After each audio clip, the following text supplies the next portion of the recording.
बिस्मिल्लाहिर्रहमानिर्रहीम। आज आप मीडिया हजरात को यहाँ पे मदऊ करने का मतलब ये है कि हमारा बरू मिंजी कंस्टिट्यूंसी LHDC करगिल में, जो कि एक ख़ास कंस्टिट्यूंसी है, तो हमारे ख़ासकर मिंजी गाँव का एक देरीना डिमांड जो है, जो कि हमने पिछले कई सालों से उठाते आया है। तो इस डिमांड को, जो कि हमारे स्टूडेंट कम्युनिटी से ताल्लुक़ रखते हैं ये डिमांड,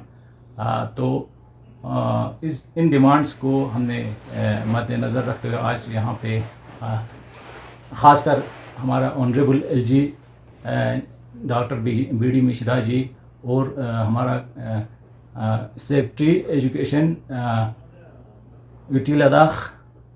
और हमारा डायरेक्टर एजुकेशन UT लद्दाख और CEO करगिल, हमारा LHDC करगिल के ऑनरेबल चेयरमैन और honourable EC education LHDC Kargil और एजुकेशन डिपार्टमेंट के CEO वर्दी CEO साहब, तो इन तमाम हमारे अरबाब इक़्तिदार को मिंजी गाँवों के जो देरीना डिमांड एक है, जो कि PM श्री हाई स्कूल मिंजी को अपग्रेड करने के लिए हमने पिछले कई सालों से स्ट्रगल करते आए हैं। UT एडमिनिस्ट्रेशन को इससे पहले हमने LG, जो कि अर्सवाइल J&K स्टेट हुआ करता था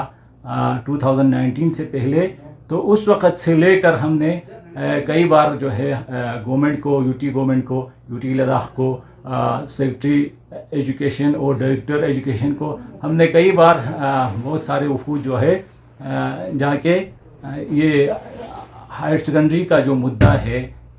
PM श्री हाई स्कूल मिंजी को अपग्रेड करने का जो मुद्दा है वो उठाया था, मगर अभी तक हमें कोई फ्रूटफुल डिसीजन इस पर नहीं आया सेंक्शन के लिहाज से, अप्रूवल के लिहाज से। तो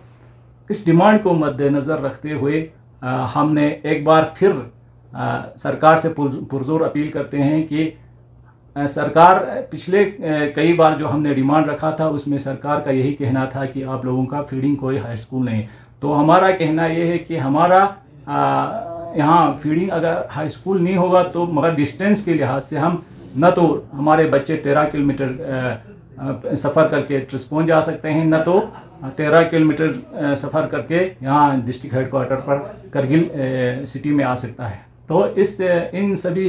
दुश्वारियों को मद्देनज़र रखते हुए, ख़ासकर हायर सेकेंडरी लेवल के बच्चों का, तो हमारा ऑनरेबल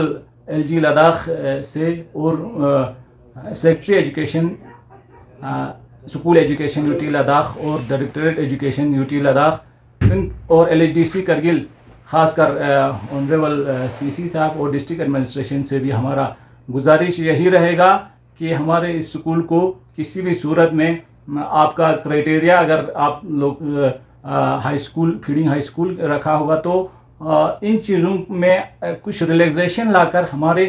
पॉपुलेशन को मद्देनज़र रखता है, क्योंकि यहाँ राइट सरसे से लेकर सरसे चेतेथांग, ग्रामथांग, मेंजी गोमा और मेंजीगोंड से यहाँ छुतुक तक और दरिया के उस पार में भी 2-3 गाँव जो है हमारा high school PM Shri high school पर तालीम हासिल करने के लिए आते हैं बच्चे, और दरिया के इस पार भी छुतुक हाइट्स तक जो है वो हमारे फीडिंग एरिया होता है हाई स्कूल मिंजी का। तो इन सभी चीज़ों को मद्देनज़र रखते हुए हमारा स्कूल का जो है अपग्रेडेशन किया जाए हायर सेकेंडरी लेवल तक। तो एक बार फिर हम हमारा ऑनरेबल काउंसलर साहब से भी हम इसी डिमांड को लेकर गुजारिश करते हैं आप लोगों के माध्यम से, आप लोगों की वसातत से, कि वो भी इन चीज़ों को इनको पहले ही ऑलरेडी हमने उनको मालूम भी है ग्राउंड रियलिटी क्या है। तो इन सभी चीज़ों को मद्देनज़र रखते हुए ये अपग्रेडेशन का मसला जो है जल्द से जल्द हमारा अप्रूव होना चाहिए। तो इसमें आप लोगों से हमारा गुजारिश यही रहेगा। और साथ ही साथ हमारा गवर्नमेंट मिडिल स्कूल गोमा मिंजी जो है, जो कि हमारे जोन में सबसे, शायद मेरे ख्याल में सबसे ज़्यादा जोन एनरोलमेंट वाला स्कूल जो है वो माना जाता है, क्योंकि KGB करगिल ब्लॉक का KGB जो है वो इसी स्कूल के साथ अटैचमेंट रखा है। और इसके अलावा भी गाँव का फीडिंग एरिया भी बहुत है, और पास में हमने बहुत सारे हमारे फीडिंग स्कूल भी है, जिसमें चचेथांग मिडिल स्कूल है और डियंगुचे प्राइमरी स्कूल, ग्रमथांग मिडिल स्कूल और कुछ प्राइमरी स्कूल, कुछ मिडिल स्कूल, इसका फीडिंग एरिया भी है। तो इन सभी चीज़ों को मद्देनज़र रखते हुए गवर्नमेंट मिडिल स्कूल गोमा मिंजी को भी अपग्रेड करके हमारा गुजारिश है कि एक हाई स्कूल बनाया जाए, अपग्रेड करके हाई स्कूल का दर्जा दिया जाए। तो हम गवर्नमेंट से पुरजोर अपील करता है। और हमने पहले ऑलरेडी मिडिल स्कूल गोमा मिंजी का भी फिजिबिलिटी रिपोर्ट जो है वो गवर्नमेंट को पहले ही 2021-22 में हमने सबमिट किया है एजुकेशन डिपार्टमेंट के थ्रू। तो बराए करम हमारा इस मिडिल स्कूल को भी हाई स्कूल का दर्जा दिया जाए, क्योंकि हमारे बच्चे जो है, एक तो ऑलरेडी हायर सेकेंडरी लेवल के बच्चे जो है 13 किलोमीटर क्रॉस करके यहाँ सिटी हायर सेकेंडरी,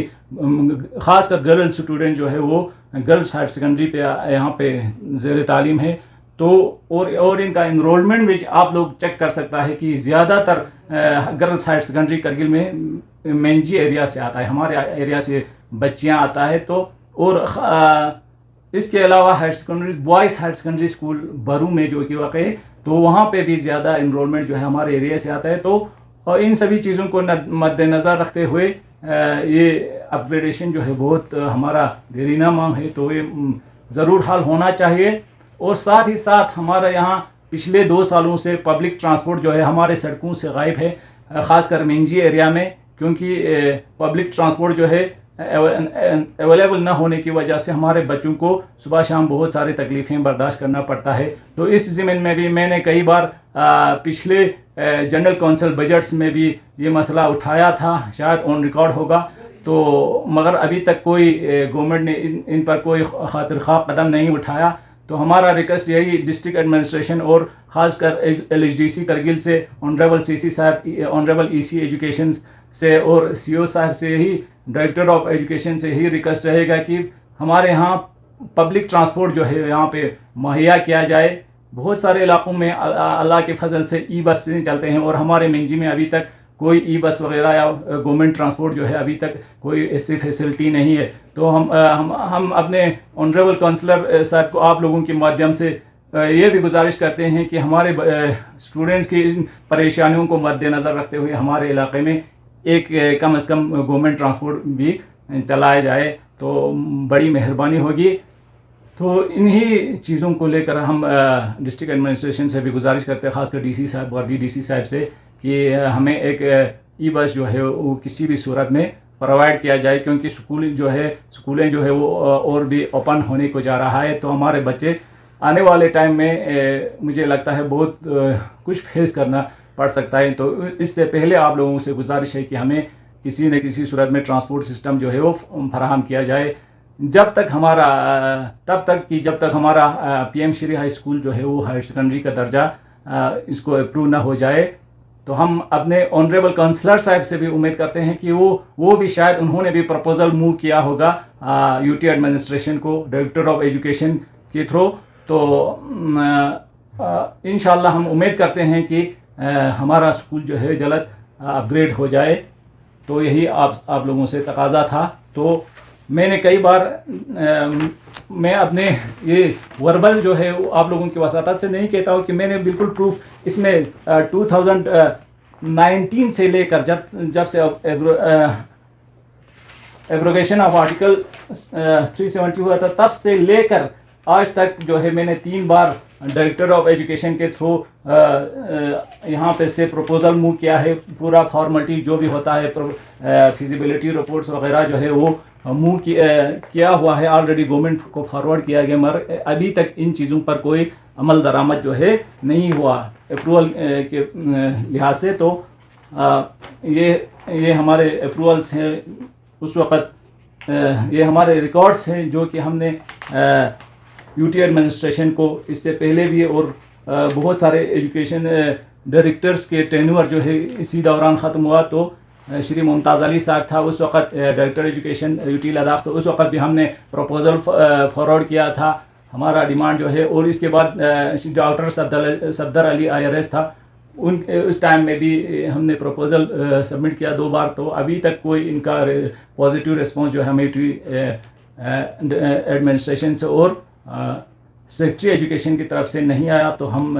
उम्मीद करते हैं कि इस बार जो है हमारा आवाज़ को अब सुना जाए। बहुत बहुत शुक्रिया। तो काउंसलर साहब,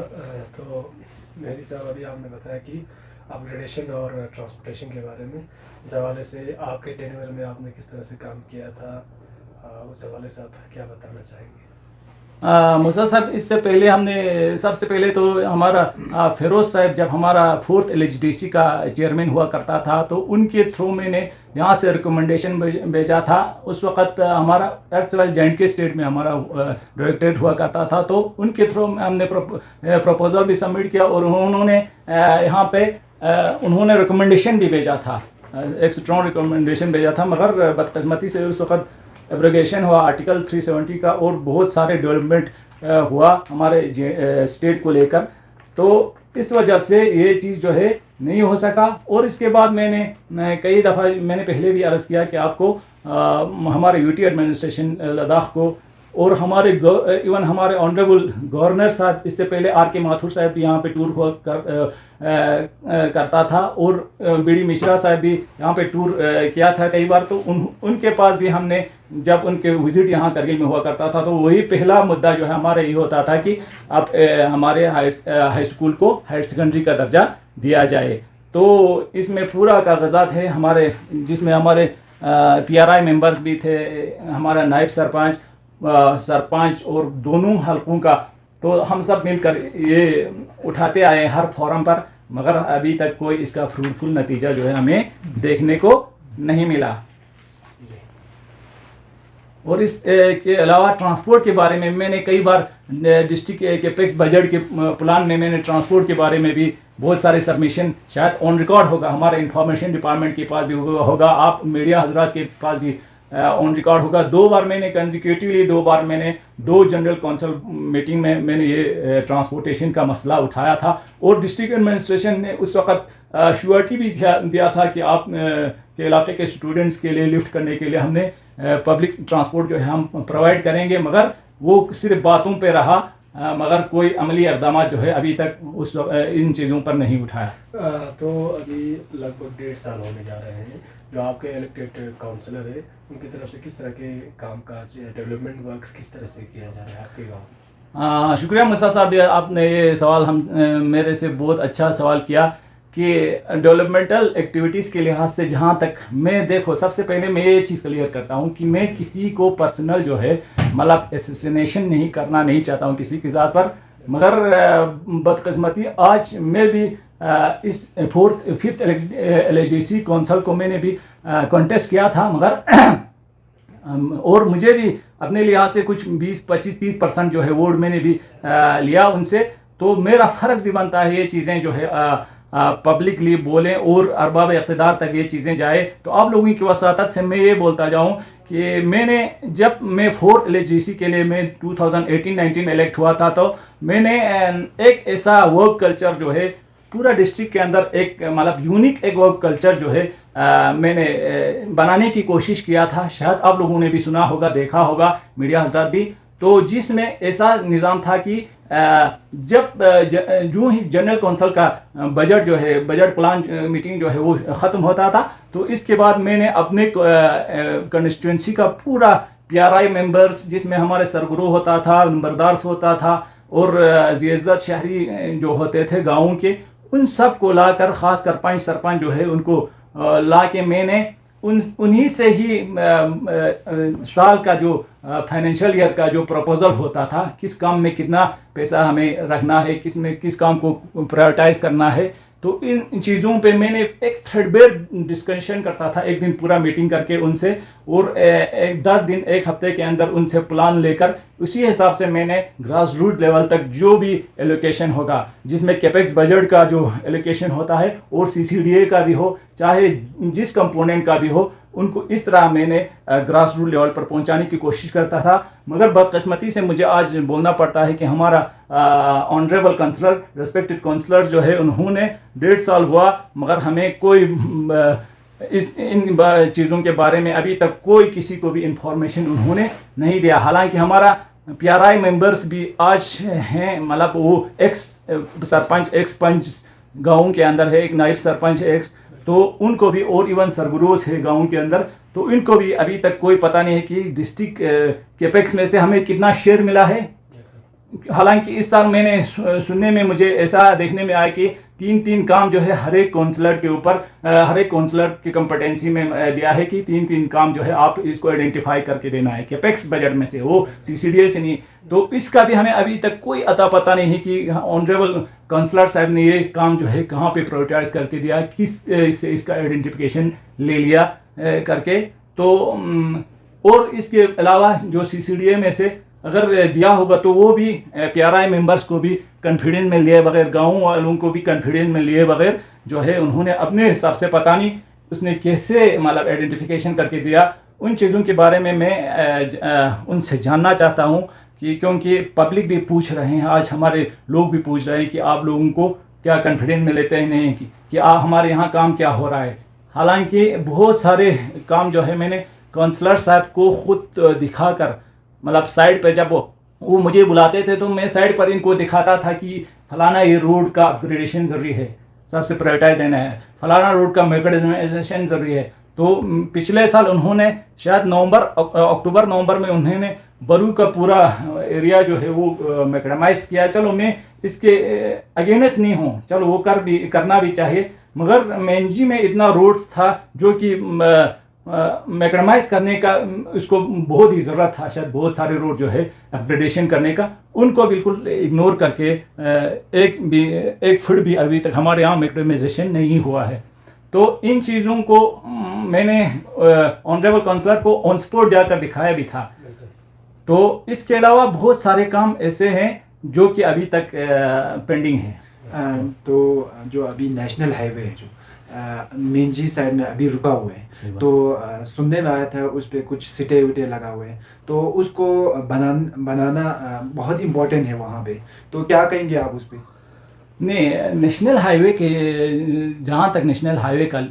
ताल्लुक़ है तो इसमें मेंजी साइड में ज़्यादातर पोर्शन जो है वो किसी को पेमेंट भी हो गया है और बहुत सारों को पेमेंट भी अभी नहीं हो गया है। और बहुत सारे जगहों पर एजेंसी ने जो है, कॉन्ट्रैक्टर ने, मैं खुद भी शायद मैंने इसी साल समर में मैंने आपकी मीडिया की वसातत से हाईलाइट भी किया था, बहुत सारे जगहों पर ऐसे हमारे रोड का हालत ये, जहाँ तक बरू से मिंजी का जो स्ट्रेच जो है ना, वो इतना खड्डे और अबतर हालात में रखा है कि वहाँ पे गाड़ी का तो क्या सवाल, घोड़ा भी चलने को बहुत दुश्वार होगा। तो आप लोग रोज़ देख रहे हैं, तो हमारा ऑनरेबल काउंसलर साहब भी देख रहे हैं। तो मैंने मीडिया को लाकर NHIDCL का उनका मैनेजर को भी वहाँ पे ऑन सपोर्ट लाकर ये चीज़ें हाईलाइट किया था। अभी तक ना पेमेंट भी पूरी तरह नहीं हुआ है प्रोसीजर कंप्लीट करने के बाद, और ना काम जो है वो काम का प्रोसेस भी नहीं हुआ है। बहुत सारे जगहों पर ऐसे खड्डे बने हैं जहाँ पे इंसान तो क्या जानवर भी चलने के काबिल नहीं है। तो मेरा अपील यही रहेगा कि इन चीज़ों को भी हमारा ऑनरेबल काउंसलर जो है वो डिस्ट्रिक्ट एडमिनिस्ट्रेशन और कंसर्न एजेंसी के साथ ये चीज़ें भी उठाए। ये जो आपके ट्यूनर में जो आपने काम रखे थे उसका प्रोसीजर, प्रोस्पेक्टस कहाँ पे है, उसका अभी तक स्टेटस कहाँ पे पहुँचे? जहाँ तक मेरे टेन्योर का सवाल है 4th LHDC में, तो उस वक़्त इवन हमारे लद्दाख में बहुत सारे डेवलपमेंट्स हुआ हमारे LHDC के मतलब ताल्लुक़ से और हमारे गवर्नमेंट के ताल्लुक़ से। तो बहुत मैंने अपनी तरफ से इतना कोशिश किया था कि बहुत सारे काम जो है मैंने डिस्ट्रिक्ट कैपेक्स के अंदर डालकर बहुत सारे काम जो है वो गवर्नमेंट से भी मैंने भीख मांग कर बहुत सारे काम जो है वो सेंक्शन किया था। हालांकि उस वक़्त कोविड-19 का भी 2 साल इसी वजह से हमारा पूरा डिस्ट्रिक्ट लॉक रहा, SOPs फॉलो करना पड़ा। तो इन सभी चीज़ों के मद्देनज़र भी हमने PRIs का, जैसा कि पहले भी बोला, PRIs मेंबर्स का मैंने इनसे भी कंसल्टेशन लेकर और गाँव के सरगुरु वगैरह से भी कंसल्टेशन लेकर बहुत सारे प्रोजेक्ट्स को मैंने सेंक्शन कराया था। तो इसमें से ख़ास बात जो है वो हमारे मौज़ा बरू का, जो कि खुशुकसाली के लिए डिस्ट्रिक्ट में माना जाता था, तो तो उनका जो लिफ्ट इरिगेशन स्कीम था जो कि 2004 में सेंक्शन होके चल रहा था, तो वो उस दौरान जो है 1920 के दौरान बिल्कुल वो बैठ गया था, वो मशीनें बैठ कर बिल्कुल अबतर हालत हुआ था। तो इस चीज़ को मैंने फिर से पूरा रिप्लेस करने का काम जो है मैकेनिकल डिपार्टमेंट के थ्रू किया। तो आज मैं ये चीज़ बोलना ज़रूरी समझता हूँ कि हमारा कुछ ऑफिसर्स जो है, अपना लोकल ऑफिसर्स, उनका जो है वो हौसला अफजाई होना भी चाहिए। हमारा आज जो प्रेजेंटली हमारा एग्जन मैकेनिकल हसन मामूरी साहब, जो कि जिनको मैं कभी नहीं भूलूंगा, क्योंकि उन्होंने अपना ज़ाती इसमें एफर्ट लगाकर पूरा अपना डिपार्टमेंट को मोबिलाइज करके बरू का लिफ्ट इरिगेशन जो है मेन उसी से, अगर आज वो रिप्लेस नहीं किया होता था, पूरा सम से लेकर उनके रिजर्वर से लेकर पाइप और पूरा मशीनरी जो है उन्होंने बदल के नया बना के अभी बरू जो है इसी पर, मतलब बरू पूरा गांव को फीडिंग हो रहा है, सैराब हो रहा है। तो इसके अलावा बहुत सारे और भी मैंने क्योंकि हमारा पूरा एरिया जो है वो स्प्रिंग फीडिंग एरिया है, मतलब दरिया से ज़्यादा पानी इनको नहीं पहुंचता है। तो इसके अलावा मैंने कोशिश करके मेंजी में 2-3 लिफ्ट इरिगेशन शुरू किया है। अभी इसमें मेंजीगोंड वाले में भी कुछ परसेंट जो है 20% या 30% के काम हुआ होगा लिफ्ट इरिगेशन मेंजीगोंड का। और इसके अलावा योगमा मिंजी में एक लिफ्ट इरिगेशन वचेवल करके है, वो उससे भी पूरा योगमा मिंजी का पूरा आधा हिस्सा जो है वो सैराब होने वाला है। तो वो भी तकरीबन कंप्लीट स्टेज में है, अभी 90% काम हुआ है, शायद 5 या 10% इस पर काम करना बाकी है। तो मुझे ये भी ऑनरेबल काउंसलर से जानना चाहता हूँ कि वो लिफ्ट इरिगेशन जो है पिछले 1.5 साल से क्यों शुरू नहीं हुआ। अभी तो शुरू होकर गवर्नमेंट पब्लिक को इससे फ़ायदा पहुँचाना चाहिए था। इसके अलावा और एक लिफ्ट इरिगेशन स्कीम जो है गोमा मिंजी में है, वो सोलर लिफ्ट इरिगेशन स्कीम है। इस पर पिछले साल काम होके तकरीबन 50-60% जो है काम पूरा हुआ है। 2.5 करोड़ का वो प्रोजेक्ट था, तो वो अभी काम चल रहे हैं उस पर ज़ोरों से। तो इसके लिए भी मैं इरिगेशन डिपार्टमेंट का बहुत थैंकफुल हूँ अपने पूरा पब्लिक की तरफ से, कि इसमें ख़ास कर हमारा करगिल डिवीज़न के जो AEE असिस्टेंट एग्जीक्यूटिव इंजीनियर हमारे सादिया गुल साहब है, उनका नाम मैं लेना चाहता हूँ। उनको हमारे पब्लिक की तरफ से उनका शुक्रिया अदा करता हूँ कि उन्होंने उस चीज़ को, जो लैंड डिस्प्यूट वगैरह का रिजॉल्व करके, उन्होंने फिजिबिलिटी देखकर, बहुत सारे मतलब पर्सनल इंटरेस्ट दिखाकर इन चीज़ों को करने की कोशिश किया, उस प्रोजेक्ट को खासकर गोमा मिंजी का। तो उसके लिए मैं उसका शुक्रगुजार हूँ, उनके पूरा डिपार्टमेंट का, उनके फील्ड स्टाफ का। तो भी चल रहे हैं। तो ज़रूरत यह है कि आइंदा फंडिंग का सिलसिला जो है वो हमारा ऑनरेबल काउंसलर जो है इन चीज़ों को रुकने नहीं देना है। और इसके अलावा बहुत सारे प्रोजेक्ट्स हमारे बरू में, और एक प्रोजेक्ट है सबसे बड़ा शायद लिफ्ट इरिगेशन प्रोजेक्ट हमारे डिस्ट्रिक्ट में होगा, वो है ब्रिंग मोस्पंग टू बरू गोमा करके एक लिफ्ट इरिगेशन स्कीम, जिसको मैंने पूरा डिपार्टमेंट्स जितने भी डिपार्टमेंट इनमें इन्वॉल्व होता है, तो इसमें irrigation department, mechanical department, PDD department, जितने भी डिपार्टमेंट इसमें इन्वॉल्व हो, उन सब को लेकर मैंने वो भी सर्वे करा के, सेंक्शन करा के, सर्वे करा के, और इसका एकॉर्ड करके वो काम भी चल रहा है। तकरीबन 15 से 20% उसमें भी काम हुआ है। अगर वो प्रोजेक्ट जो है कामयाब हो जाएगा तो बरू गाँव को बिल्कुल कहीं से भी पानी लाने की ज़रूरत नहीं पड़ेगा, उनको पूरा साल भर सैराब होते रहेगा। तो ये चंद प्रोजेक्ट थे मैंने। और इसके अलावा जो है स्कूल इंफ्रास्ट्रक्चर जो है मैंने बनाया है। गवर्नमेंट हाई स्कूल बरू में एक ऐसा मल्टीपर्पज़ हॉल बनाया है जिसमें पूरा इस एरिया का क्लस्टर का पूरा बच्चे जो है इसमें एक साथ आ सके, क्योंकि इनको एग्जामिनेशन के टाइम में जितने भी हेडक्वार्टर पर, डिस्ट्रिक्ट हेडक्वार्टर पर जो भी ट्रेनिंग एग्ज़ाम वगैरह होता था वो हाई स्कूल बरू पे लाता था। तो इनको उनके स्टाफ का एक डिमांड था कि हमें एक मल्टीपर्पज़ हॉल बनाया जाए, एग्जामिनेशन हॉल। तो वो भी 1.5 करोड़ का, तकरीबन अप्रोक्सीमेटली 1 करोड़ 30 लाख का टेंडर हो के वो भी तकरीबन 60-70% जो है कामयाब कंप्लीट हो के इसका स्ट्रक्चर भी बना है, वो भी आप लोगों के सामने है। इसके अलावा PM श्री हाई स्कूल में का नया बिल्डिंग जो है वो भी तकरीबन 40 या 50% कंप्लीट हुआ है। वो भी हमारे उस वक़्त के वर्दी education director education doctor Safdar साहब ने ज़ाती मुदाखलत करके उसको भी PM श्री में डाल के PM श्री इसमें सेंक्शन करके उन्होंने वो हाई स्कूल का स्ट्रक्चर जो है वो बनाया है। तो वो भी बन रहे हैं इंशाल्लाह। जल्दी बनने वाला है। तो हमारा